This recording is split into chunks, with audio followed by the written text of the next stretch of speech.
A ruined compound on the edge of a peninsula which was home to a brutal leader. It clearly took a huge amount of money to build this place. So why did they leave? What happened here? Why is it so badly damaged? Alien-looking structures with no apparent purpose.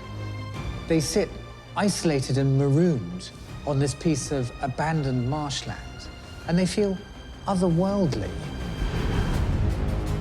Damaged buildings in a barren landscape with a toxic past.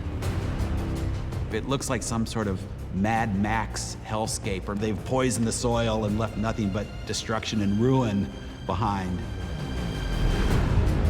And cottages concealing an explosive secret. Underneath these charming destroyed houses is clearly something a bit sinister.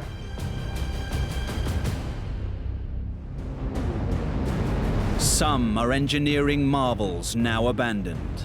Others are ruins shrouded in mystery. But within each of these decaying structures are the echoes of history. While some are associated with dark times, they are all reminders of human ingenuity and endeavor. Each haunting shell is now ready to be unmasked to tell its own unique story.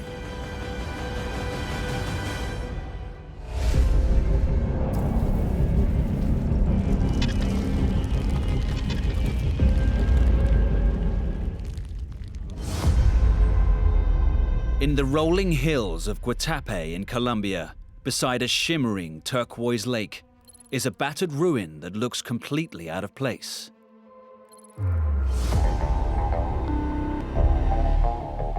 On the shores of this enormous lake stands the ruins of something. It's not really clear what. It looks forgotten, and in places it's badly damaged, yet it clearly bears the hallmarks of a luxury resort. Many people who come and visit this mansion feel all sorts of strange things. A collection of buildings in various states of disrepair sprawl across 20 acres of this dramatic-looking peninsula. Throughout the entire complex, there's a funny combination of things. Towers that look like they might be guard towers, or maybe it's an ornamental feature. It looks a little bit like a cross between a Playboy mansion and some kind of military fort. Vegetation consumes much of the structure now, growing through the roof and the crumbling facade. As you get closer, you can see some odd details. The walls are very thick or hollow in some places. There's signs of some kind of enormous explosion. So this place clearly has a story to tell. Who lived here? What caused this destruction? And why did this become one of the most dangerous places on Earth? In 1983, hundreds of laborers, each with a very specific job, started work on this extraordinary complex. No expense was spared. It had a swimming pool, tennis courts, a football pitch, none of which sound out of the ordinary. But that football pitch doubled up as a helipad. And it also had its own private seaplane dock. This place was anything but ordinary. William Jimenez is a local resident and was employed here as a security guard. It took almost 7 years to build the structures that you can see here today. Throughout the long years of its construction, the surrounding area also went through a period of remarkable transformation. But it was not change for the better. Just 25 miles away is the town of Medellin. By the mid-1980s, it was being referred to as the murder capital of the world. It was home to the infamous Medellin drug cartel, which at its height was raking in up to $60 million a day in drug profits. Its founding father was the notorious Pablo Escobar. Born in Rio Negro, Colombia in 1949, Escobar is believed to have been the wealthiest criminal in history. By the early 1990s, he had amassed a fortune estimated at $30 billion US, making him one of the richest men in the world at the time. A career that began by selling contraband cigarettes and fake lottery tickets eventually saw him running a full-blown crime empire involving kidnap, smuggling, and murder. When you're Pablo Escobar, you can never really relax. He was always surrounded by security. He had armed guards, he had walls that were built like the walls of a fortress. Escobar wanted to be ready for anything. Needing a safe retreat for his family, Escobar built this, Hacienda La Manuela. It was named after his own daughter, and it was built purely for the enjoyment of his family. His family used to stay here occasionally. His mother, his wife, and his children. It was an ordinary thing. It was not a hiding place. This was one of a string of palatial properties enjoyed by Escobar's family. One located nearby included a bullfighting arena and a zoo. Hacienda La Manuela, though less extravagant, had secret compartments, hiding places, and a maze of corridors. Not to mention helicopters and speedboats ready to provide a rapid getaway across the surrounding waters. For all its luxury, security was the first priority.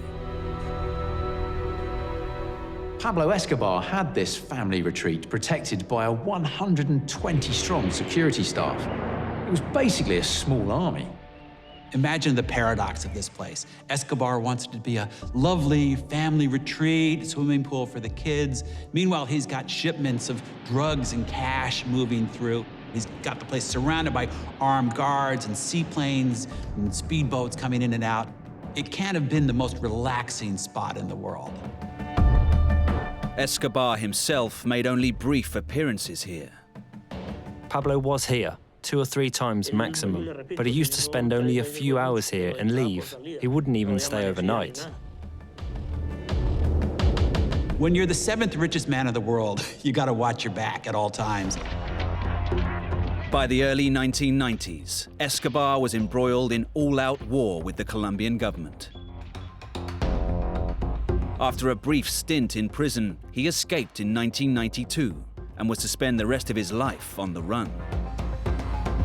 With at least 80% of the US cocaine market supplied by his Medellin cartel, Escobar was now a target not only for the Colombian authorities and the US government, but also for rival drug cartels.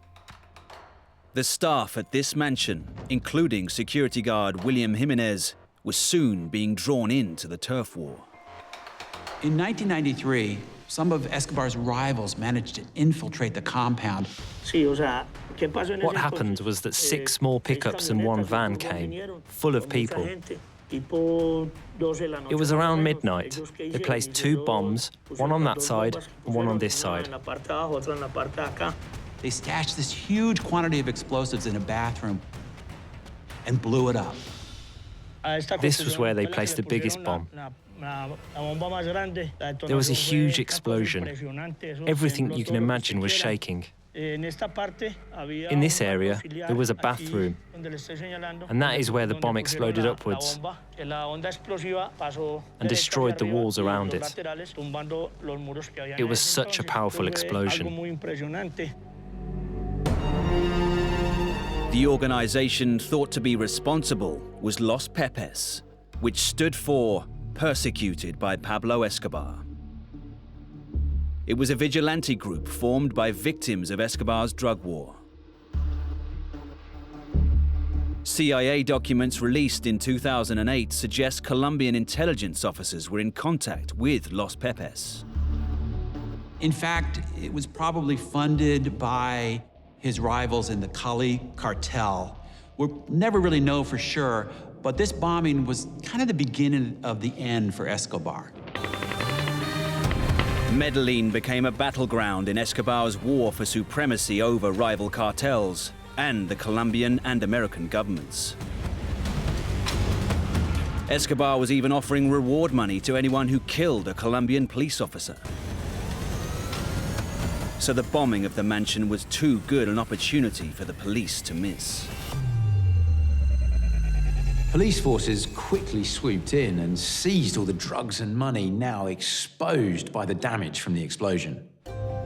Though no one had been killed, for William and many others who worked here at Escobar's mansion, the impact was devastating. After the attack, things were really hard, not because of the mansion itself, but because a lot of people, I'm talking 200, 300 people from this area, lost their jobs. That was the hardest part to me.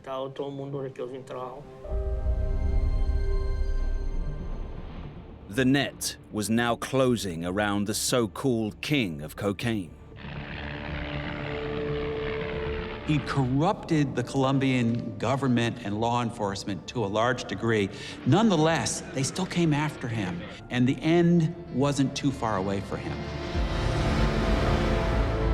Leading the manhunt was Colonel Hugo Martinez of Colombia's National Police. He had hunted Escobar for years, had turned down countless bribes, and his life had been under constant threat. Martinez eventually managed to pinpoint Escobar's location using radio triangulation technology. There was a fierce gunfight, which saw Escobar and his bodyguard shot down as they fled across the rooftops.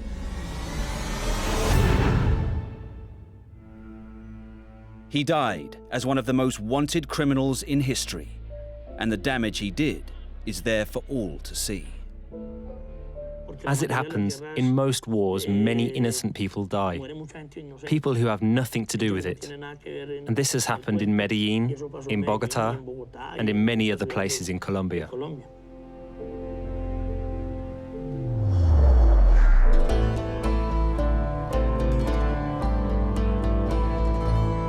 So what became of Escobar's properties?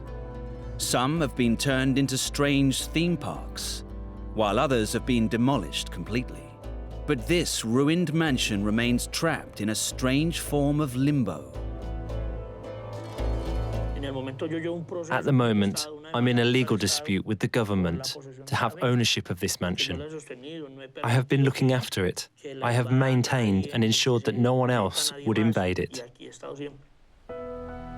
Deciding on the proper use for a drug-funded property and the profits from its sale is a touchy and legally complicated subject. To this day, Pablo Escobar remains a hugely divisive figure in Colombia. There are those who still revere him as this national hero, but for others caught in the crossfire and the violence, he represents everything wrong with the country.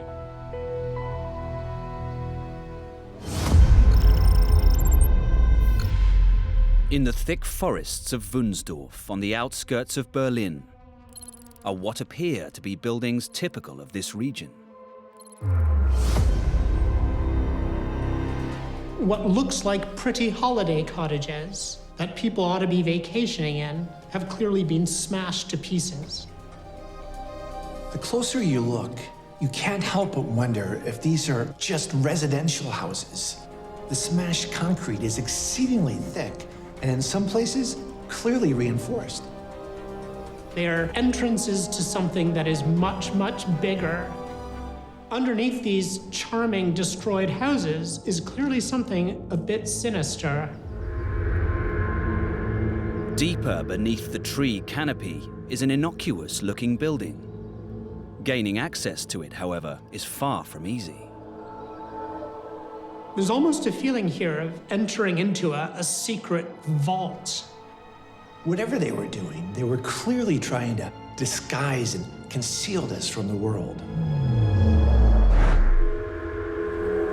This place has been home to some of the world's most powerful armies, as site director Werner Borchert reveals.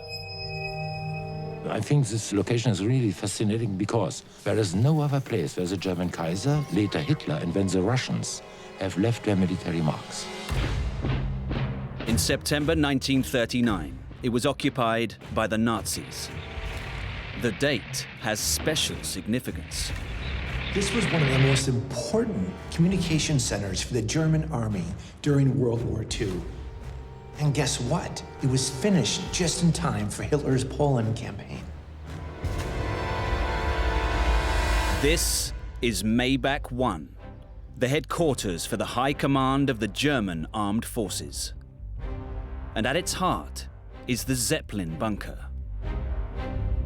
The communication facilities and the command and control facilities in these bunkers are absolutely the beating heart at the center of the Nazi war effort.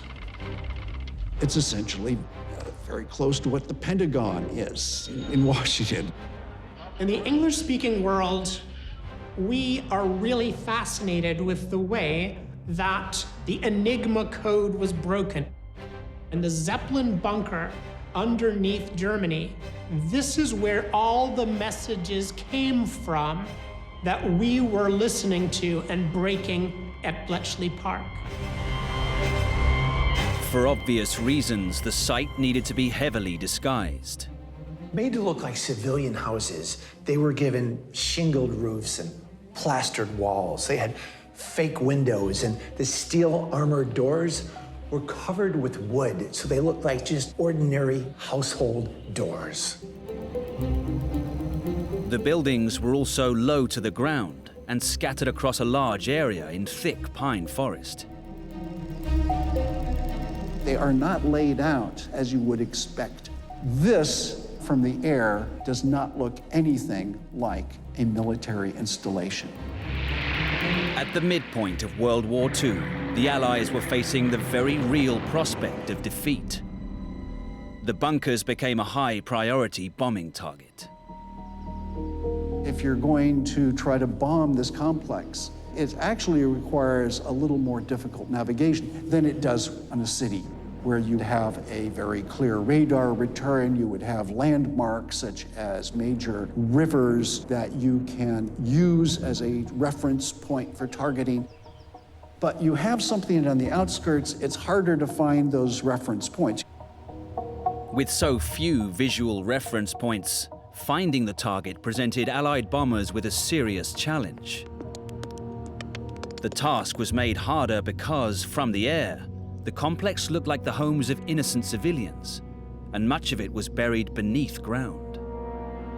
A ring of subterranean tunnels connected all 12 house bunkers. These, in turn, were linked to the Zeppelin bunker, which covered an area of 50,000 square feet, spread across 2 levels. It had walls more than 10 feet thick, which were encased in an overall protective concrete shell. Construction workers were supposedly only allowed to work on site in short stints to prevent them gaining too much knowledge of its interior. It was a stroke of pure luck that finally came to help the Allies. We have records in the US National Archives of interrogations in February of 1944 where communications people who've been captured are talking about this bunker in the countryside near Berlin. Allied intelligence now became even more convinced of the bunker's significance. But finding and destroying it was quite another matter. It took the US Army Air Force the better part of a year to pinpoint the location of the German Army command bunker is. And they put in a serious raid on it, a big raid. On March the 15th, 1945, no fewer than 675 US aircraft came swooping in as part of a major effort to destroy the bunkers. 120 people who died here, all civil population. Because the civil population was not protected by bunker facilities. Despite the civilian casualties, the facility was left with barely a scratch. Communications were disrupted for only a few hours. But in April 1945, it was the Soviet army on the ground that was closing in on the bunker. The Red Army tanks advance so rapidly that the Germans have no time to put together a plan. Adolf Hitler was shocked to be told that Soviet tanks were less than an hour from Maybach 1. The German army's High Command HQ was about to be crushed.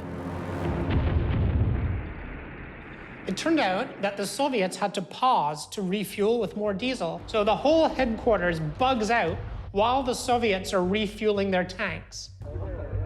Chief of the Army Staff, General Hans Krebs, asked Hitler for permission to abandon Maybach 1 and to destroy all vital machinery and documents. Hitler reluctantly agreed, but the order came too late. There was no time to destroy anything. Everything had to be left. As panicking staff fled, they were mistakenly attacked by their own planes. In the afternoon of April 20th, 1945, the tanks of the Soviet 3rd Armored Guard moved into the compound completely unopposed. They must have been very surprised at what they found. And what did they find?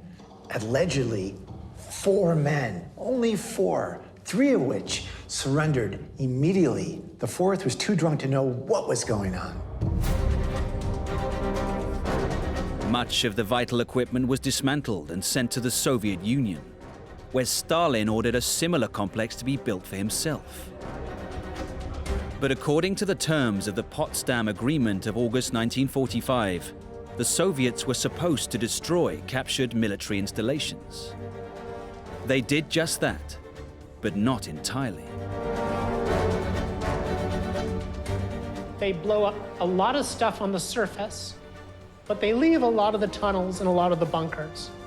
As soon as you go downstairs, you see that the Soviets were clever enough to leave the guts of this installation intact.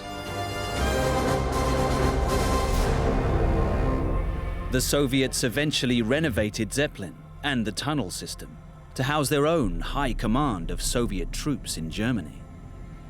They even upgraded the bunker to be nuclear bomb-proof.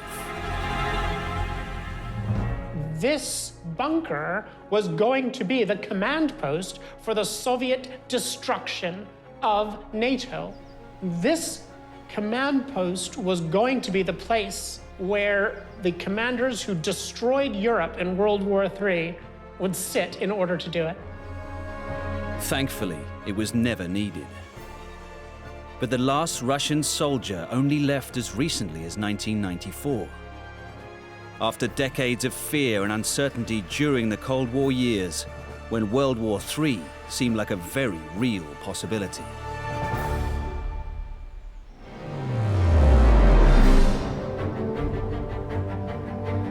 Today, the ruins of the complex provide a fascinating window into warfare through the ages. Make not war again. This is our message here. And that's why we present the military past here in Sossenbühnsdorf. That's the reason, that's our message. Make not war again.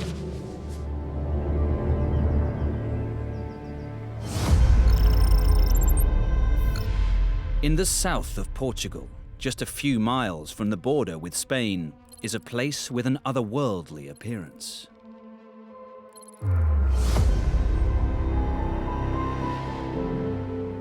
It's almost like a scar has been opened up. You've got the lovely greenery of the ground around it, but in this middle area, in this sort of swath of deserted and destroyed landscape. You've got all these interesting colors. You've got these black heaps. You've got yellow bands. You've got this reddish water. And it's quite beautiful in a way, but also kind of sinister because these colors, they're not supposed to be here on the surface of the earth. Spread across this barren landscape are gutted buildings, forgotten scraps of old rail tracks, and strange towers about to disintegrate completely. But the decaying structures themselves are far from the most alarming sight. The water itself is dark and eerie with this kind of red rim around it. It's all very, very stark and a little bit crazy. The whole area, the buildings, their damage, their degradation, there's the sense that something poisoned them, and it poisoned the land too. So what created this hellish landscape? And why does it remain this way to this very day?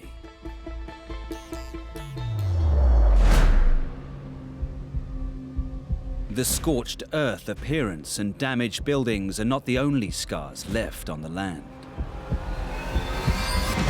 Nearby is a small cemetery that holds clues as to who was behind all of this. Here we are in the middle of Portugal, and here's this old graveyard, and the names on the graves are all English names. We don't necessarily think of it now, but back in the 19th century, Portugal and Spain were really a land of opportunity. There were riches in the ground there, and the English wanted them. In the 19th century, an English company leased the land here and began mining.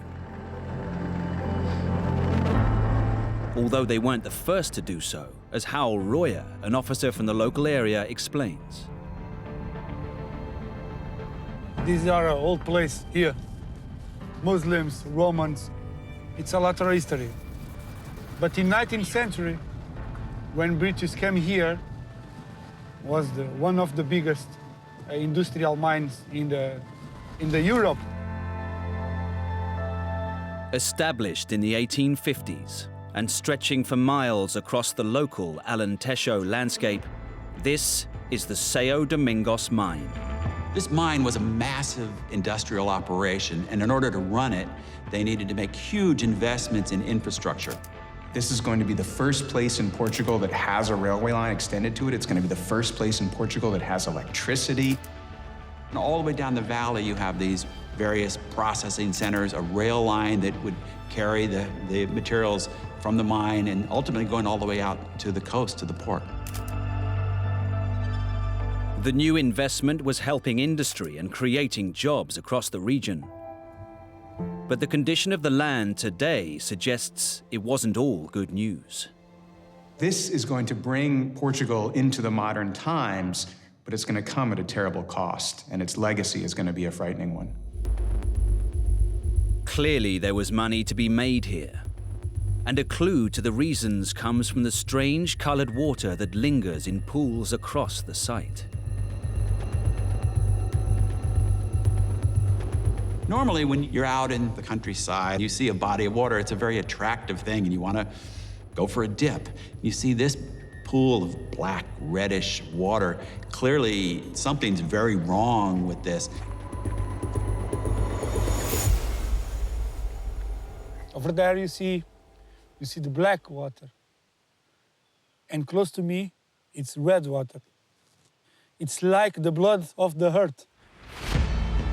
Incredibly, just a few years ago, this pool of dark water somehow caught fire. All that red and black water became a big flames. The red flames, yellow flames spread and spread. We don't know the cause of the fire. Perhaps a reaction by the chemical water, between the chemicals. We don't know. We don't know. What caused the fire remains a mystery, but the coloration helps explain what was being mined here and why it looks like this today.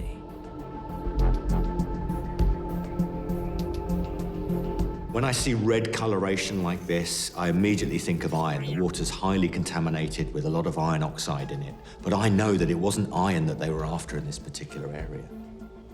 When the British came in, they were looking for a variety of valuable things: gold, silver, copper. These things often tend to travel together in geology.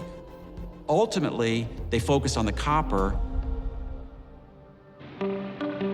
The 19th century was a time of huge change across Europe, and Portugal was being left behind. The São Domingos mine was going to drag the country into the modern age to join the Industrial Revolution. Copper is a very desirable metal. It has lots of good properties, it's highly conductive, and it's got thermal properties. And in the late 1800s, it was being used for wiring, the advent of electricity and so on. It was really quite a desirable metal. But to keep the money rolling in, the mine would have to constantly adapt.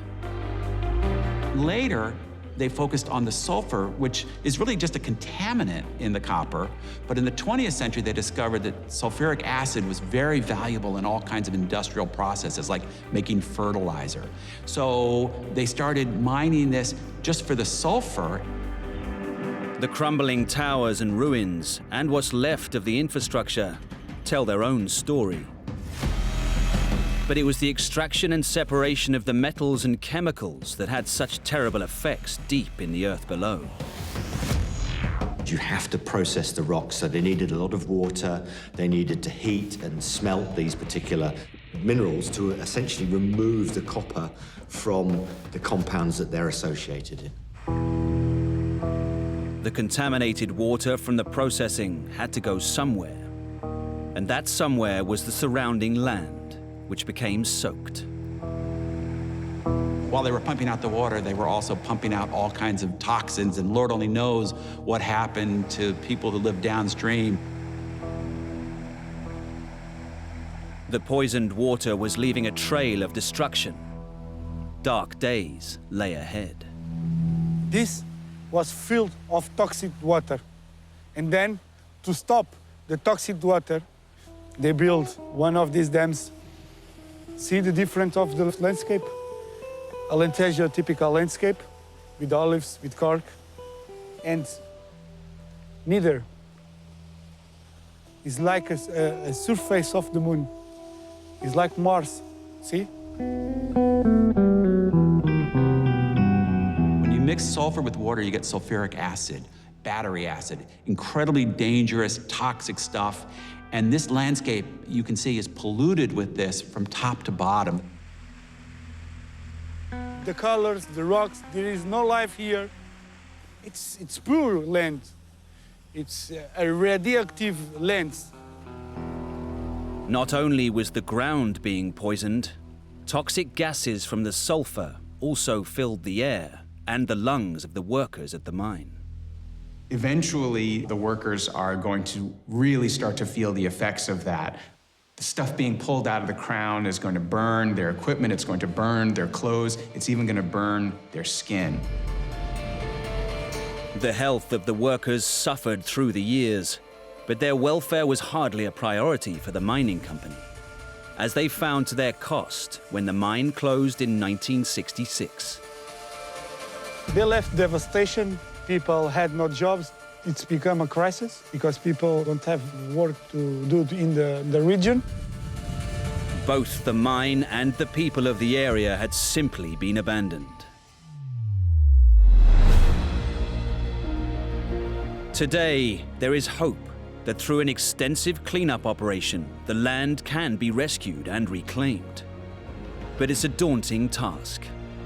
You know, you've heard the term fire and brimstone to describe hell. Well, brimstone is the old-fashioned name for sulfur. So when you see a place like this polluted with sulfur, it really is literally a hellish environment.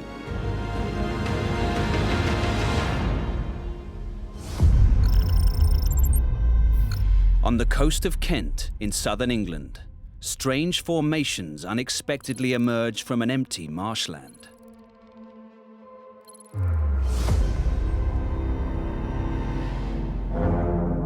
You come across these giant concrete structures looming up out of the ground, like some kind of a concrete satellite dish. There's something otherworldly and ethereal about them. They're eerie, as if they come from another age. I first saw these when I was a teenager, these strange science fiction type objects, miles from anywhere. Set among peaceful lakes, two saucer-like constructions sit alongside a huge curved wall. 99% of people, even the people that live there, probably have very little idea what these things are.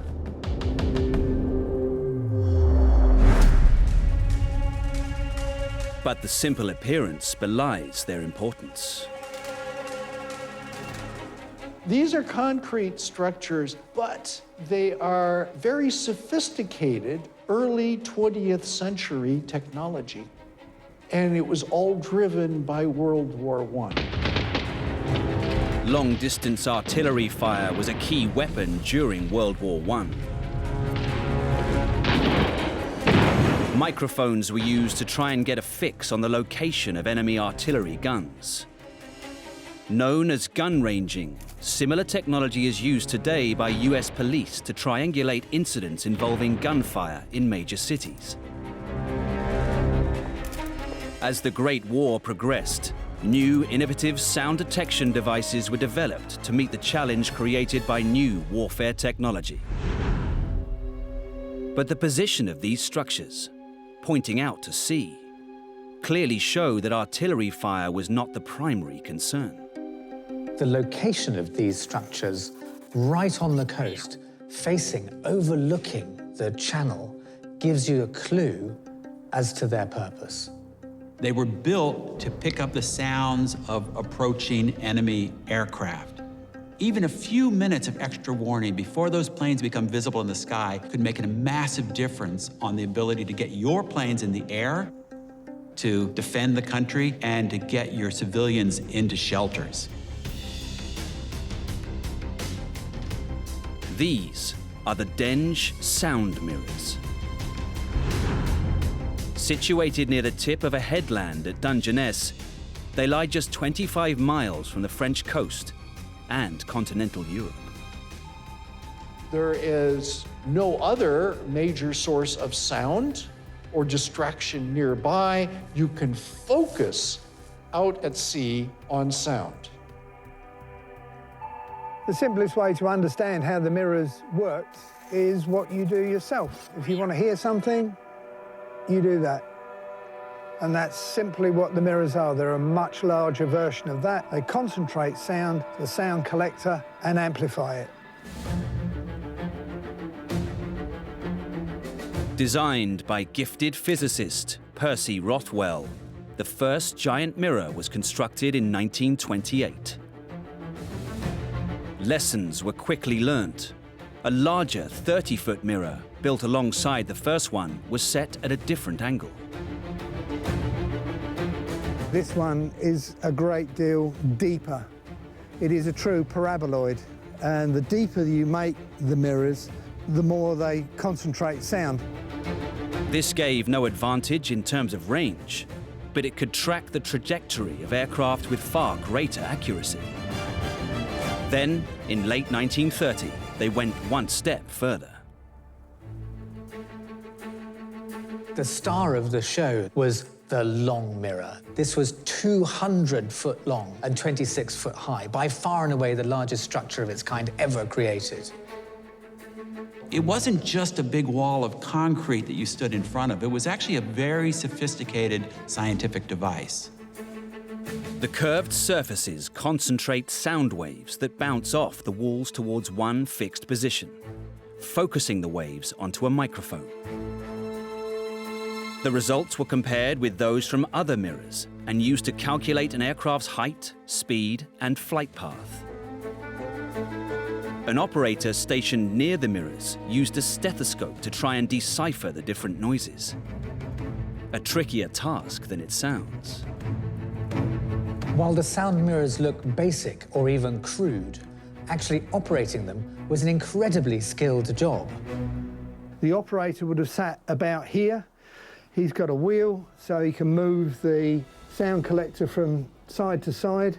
He's out of the weather and away from any extraneous noise and can concentrate even better than standing out in the open. To distinguish between the sounds of different sorts of engines, some aircraft, some ship, and other noise was incredibly difficult work and required such focus and intensity that operators could only work in shifts of 40 minutes. One of the limitations of the acoustic technology was, of course, it collected and amplified all sound. If there were close-up bird noises, that would often be collected instead of the aircraft noise that they were searching for.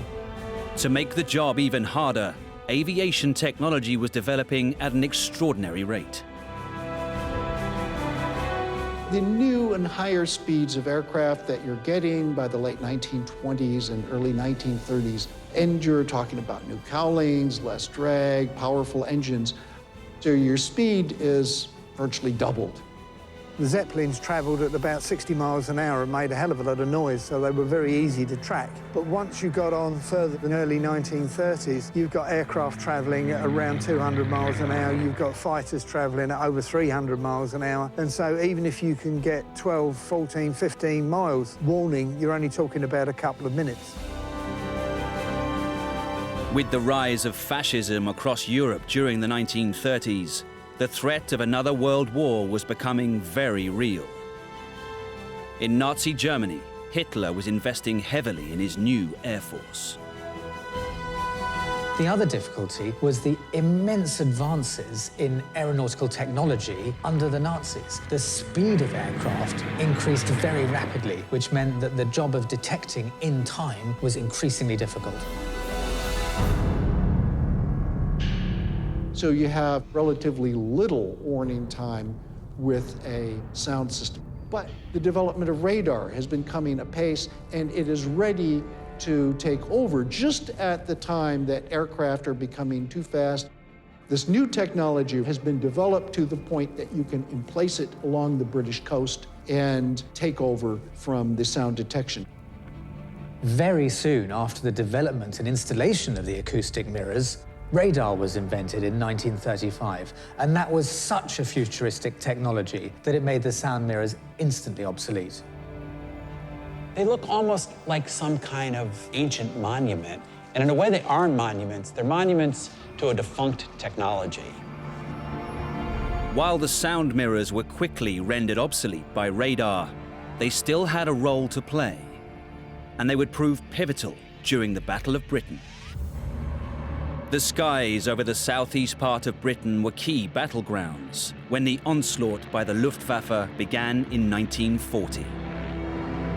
Having assured Hitler that his aircraft would be able to bomb Britain into surrender, Luftwaffe chief Hermann Goering launched the campaign that could, perhaps should, have won the war for Germany.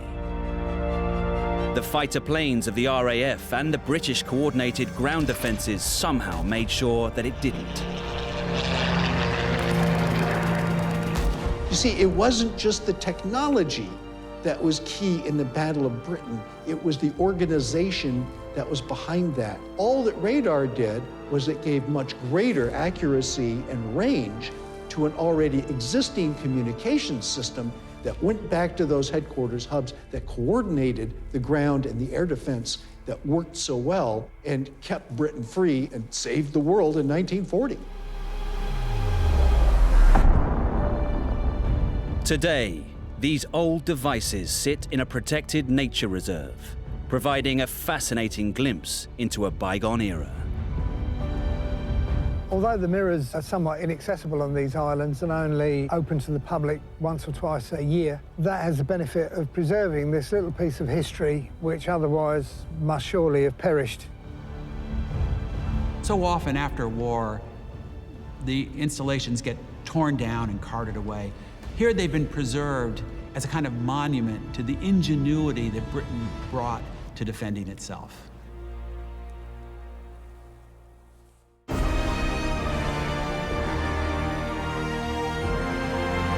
Now they lie abandoned, but once they were the cutting edge of engineering. There are echoes of history within these decaying structures. They remind us of terror and war, but also of great innovation and human endeavor.